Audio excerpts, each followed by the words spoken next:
My 5-year-old son came up to me with tears in his eyes. They were laughing at my stutter. I didn't say anything.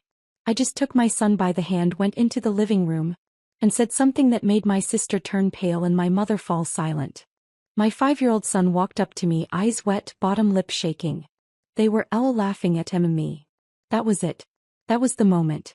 Not some explosive fight. Not a dramatic betrayal. Just that one broken sentence. And I knew immediately who they were. It wasn't strangers. It wasn't kids at school. It was them. My family. We were at my parents' house for dinner. Something I'd been guilt-tripped into again. My mother had called 3 times that week, going on about how Lucas barely knows his own family, how I was being unfair, how kids need to toughen up anyway. I said yes like I always did just to keep the peace. Big mistake. Lucas had been in the living room with Kayla, my younger sister, and our cousin Ben. I didn't hear what happened. I didn't have to. I'd seen the way Kayla joked about his speech before. Mimicking him under her breath. Laughing behind his back. Saying things like, he's cute but he's gonna get eaten alive in school. And Ben. He just joined in like the little sidekick he's always been.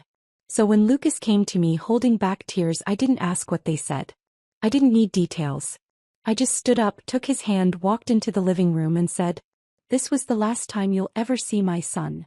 My mom was walking in behind us and stopped like she'd hit a wall. Kayla went pale instantly. Ben mumbled something but I didn't even look at him. I didn't shout. I didn't cry. I didn't explain myself. Because the truth is, this moment had been building for years. Since the day Lucas turned 3 and started speech therapy, I've poured everything I had into helping him. Appointments, flashcards, hours of slow reading, patience even when it was hard.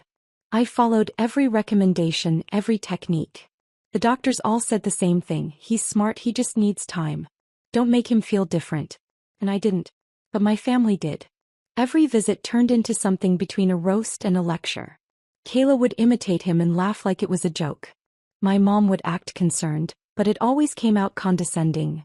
Like, poor Lucas, was some project that would never quite succeed. And they always framed it like I was the problem. Like I was too soft. You baby him too much. He's going to grow up weak. You're raising a snowflake. Funny how they said all that with their hands out.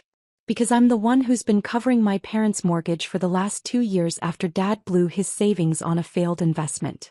I'm the one who helped Kayla get into school, covered her tuition gaps, bought her books, even paid for her car insurance. They didn't call me soft then. They called me generous. They thought they could say what they wanted, do what they wanted, and I'd keep paying for it. But they crossed a line. After I made that announcement in the living room, I turned to my mother and added, "And starting next month, you'll need to figure out how to cover that mortgage yourselves." Then to Kayla. "You might want to look into community college. Because I'm done funding your education while you mock my son behind my back." I didn't stay to hear the fallout. I just took Lucas, grabbed our coats and left. They didn't chase after us. I think part of them still thought I was bluffing. That I'd come crawling back once I cooled off. They had no idea. Because this wasn't rage. This wasn't some dramatic storm of emotion. This was me finally waking up. And I wasn't just cutting them off. I was burning the bridge and never looking back. The drive home was quiet. Lucas sat in the back seat with his toy fox clutched tight, staring out the window. I asked if he wanted music and he just shook his head. I didn't push it. When we got home, I made him some warm milk, tucked him into bed and told him how proud I was of him. Not just for telling me what happened, but for being exactly who he is. He nodded, and before I left the room he said, "I didn't want to go be back there." "You won't," I told him. And I meant it. That night I opened my laptop and started the process I should have started a long time ago. I stopped the automatic payments on my parents' mortgage. I sent Kayla one final transfer, just enough to cover the rest of the month. Then I blocked their numbers. All of them. No texts. No calls. No back and forth. I was expecting the fallout to come the next morning, but it didn't. It came faster. Not 20 minutes later, my phone lit up like a Christmas tree. My mom. "What the hell, Lana? What did you do? You're being irrational. You're ruining this family over a joke. You'll regret this." Kayla's was worse. "Are you serious right now? So I lose school because your kid can't take a joke? You're AF***ing psycho." I didn't reply to a single message. I just screenshotted every one and filed them away in a folder titled, Proof I Did the Right Thing. But then came the real hit, a call from my dad. I hadn't heard from him directly in months. He always let my mom handle the drama. When I didn't pick up, he left a voicemail. Just 4 words. You owe us everything. That stuck with me. Not we're sorry. Not we didn't mean it. Not how's Lucas. Just entitlement. Just the expectation that no matter what they did, I'd keep paying for it. I thought maybe after a few days of silence they'd cool down. Apologize. Pretend to reflect. Instead they escalated. Kayla posted some passive-aggressive crap on social media about bitter single moms who can't take a joke, and children who are doomed from being coddled. I didn't respond. Then my mother sent a group email to the entire extended family. A long, dramatic novella about how I was dismantling our family structure, how I turned Lucas against them, and how I was emotionally unstable ever since becoming a mother. She CC'd my aunts, my cousins, even my godmother. I sat at the kitchen table, reading it with a strange sense of calm. Lucas was at school. The house was quiet. And for the first time in years I realized something. I wasn't scared of them anymore. They could spin whatever story they wanted. They could paint me as the villain. It didn't matter. Because they had no power left. And that was only the beginning. By the end of that week I could tell the silence on their end wasn't just pride. It was panic. I started getting texts from numbers I didn't recognize. My Aunt Denise. A cousin I hadn't spoken to in years. Even Ben's mom, the same cousin who laughed along with Kayla. They were all saying versions of the same thing. Your mom's really stressed. Kayla didn't mean what she said. Don't punish the whole family for one moment. Not a single person asked how Lucas was. But then came the one message that actually made me pause, from the bank. A late notice. My name was still on the co-signed mortgage. I had stopped the automatic payments, but legally I was still tied to that house. I knew I'd have to deal with that mess eventually. I wasn't stupid. I had a plan. I'd been building it quietly ever since I got the feeling that someday I'd need a way out. I called the bank. Started the process of removing myself. It took weeks. Endless paperwork. Proof of payments. Account history. But I did it. And when the process was finally complete, I sent my mother the confirmation. Just one line. You're on your own now. 3 days later, Kayla showed up at my job. She actually stood at the front desk like nothing had happened, pretending she just wanted to talk. I asked my coworker to call security. Before they came, Kayla said, "You ruined my life over a stutter." And that was the moment I knew she still didn't get it. He thought this was about one joke, one night, one dinner. She didn't understand that this was years in the making. That I'd spent years taking their crap in exchange for some twisted version of peace. And I was finally done trading my son's dignity for their approval. When security walked her out, she said something loud enough for everyone to hear. "You think you're better than us now? You think he's not gonna grow up hating you for this?" I didn't even blink. Because by then I'd started seeing changes in Lucas. Real ones. He spoke more confidently. Not perfect but better. His therapist said he was making progress faster than expected. He was smiling more. Sleeping better. He even started asking questions. Real, thoughtful ones, like he was no longer afraid to speak. We read together every night. He liked the funny books, the ones with silly voices and animal noises. I'd slow down when he needed me to. Wait for him to finish his words. And one night after we finished a story, he looked at me and said, clear as day, "I love you, Not a single tear in his eyes. Just a little boy proud of himself. I kissed his forehead and told him I loved him more. And in that moment I realized something else. I hadn't just protected him from them. I'd protected myself too. But while our lives were starting to settle, theirs were just beginning to fall apart. It started with the house. 3 months after I pulled the payments, the foreclosure notice went up. Big, bold letters on the front door of my parents' perfect little suburban home. The one they bragged about at every family gathering like it was some kind of trophy. Neighbors started whispering. Aunt Denise posted a vague, prayers needed for family going through hard times on Facebook. And then the calls started again. First from my dad. Then my mom. Then both at once. I didn't pick up. Lucas and I were at the zoo the day they lost the house. I took pictures of him feeding giraffes and laughing at a goat that tried to steal his snack. We got ice cream afterward and he said it was the best D-Day ever. Meanwhile, Kayla had dropped out of college. Turns out, without my help, she couldn't afford tuition, rent, or her car. Her posts went from latte selfies and campus parties to vague tweets about betrayal and fake people who act like family. Then one night, I remember it clearly because Lucas had just fallen asleep after trying to read a bedtime story on his own. I checked my email and saw a message from Kayla. Subject: please read. I hovered over it for a while. Thought about deleting it. But curiosity won. It was long.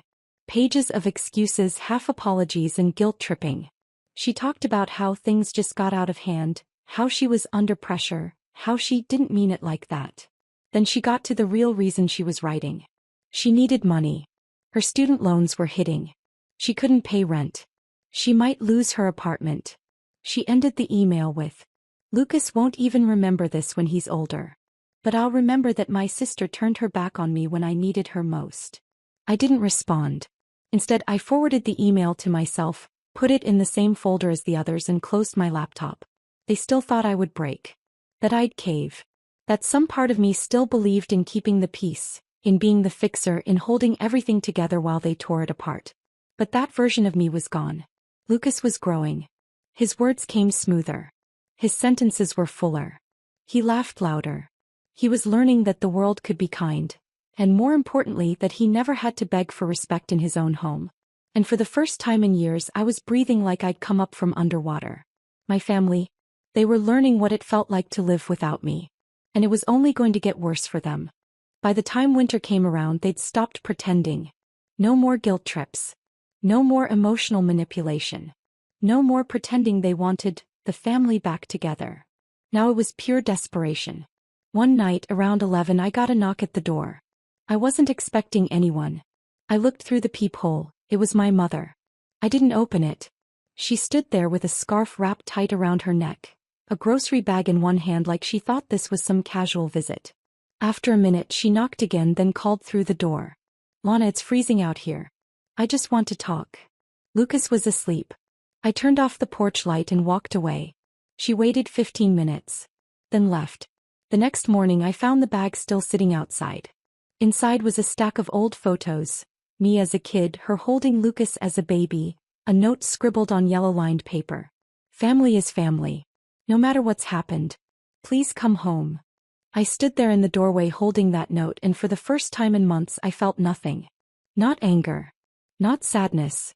Not guilt. Just nothing. This home. That wasn't their house. It never had been. It was this apartment with the dinosaur stickers on the fridge and the toy fox that traveled from room to room. It was Lucas pronouncing words he used to stumble over. It was peace. A week later, I got a call from Kayla's number. I ignored it as always, but this time she left a voicemail. Her voice sounded different. Not angry, just worn down. She said she was staying with a friend. She didn't have a car anymore. She said something about needing to reapply for school, but that she had no clue how. Then she said something that almost made me laugh. "You don't have to talk to me. I get it. Just, please talk to Mom. She's not doing great." I didn't call back. Because all those years I was too sensitive. This was what that sensitivity built. A boy who felt safe. A boy who smiled more now than he ever had in their house. And all those years they said I was spoiling them by depending on me. They were right. I had spoiled them by absorbing the damage, by shielding them from consequences. Now they were finally living in the wreckage they created. And I wasn't going to save them from it. Spring came early that year. Lucas was outside on the patio, sitting on a little blue stool with chalk in his hand, drawing something on the bricks. I watched him from the kitchen window while stirring pasta on the stove. He was humming, actually humming, something he'd never done much before. His speech therapist had just emailed me that week to say his progress had officially moved into the mild category. He was ahead of schedule. She said, "He's relaxed. He's confident. You've done the right thing." And I realized that was the first time in years I didn't feel like I had to question myself. A few weeks later, the final email came. It was from my dad. A single sentence. "We lost the house." That was it. No request. No apology. No attempt to reconnect. Just the blunt fact, like he couldn't bear to say more. I sat with it for a minute, just looking at the words. The same man who told me I owed them everything was now announcing in silence that it was all gone. I thought I'd feel something when it happened. Closure. Victory. Maybe guilt. But no. It was just done. Kayla ended up taking some job out of state. I don't know where. She stopped posting on social media. My mom moved in with one of her sisters. Someone she used to talk trash about constantly. The silence stretched longer. Then it stuck. Lucas started kindergarten that fall. On his first day he stood in front of the mirror, backpack already on, and said, "I'm gonna make so many friends." Then he looked at me and smiled. "I don't care if they all laugh." He said it without sadness. Without fear. Just like it was a fact, and he wasn't afraid of it anymore. That night after he fell asleep, I sat on the couch alone and let it all hit me. The years I spent twisting myself into knots trying to please people who wouldn't lift a finger for me. The apologies I made for them. The ones I made to them. The way they chipped away at me piece by piece until I believed I was lucky just to be tolerated. And all it took to tear it down was one quiet sentence from a 5-year-old boy with tears in his eyes. They laughed at him. Now they had nothing. And we had everything we needed. We had peace. We had each other. We were free.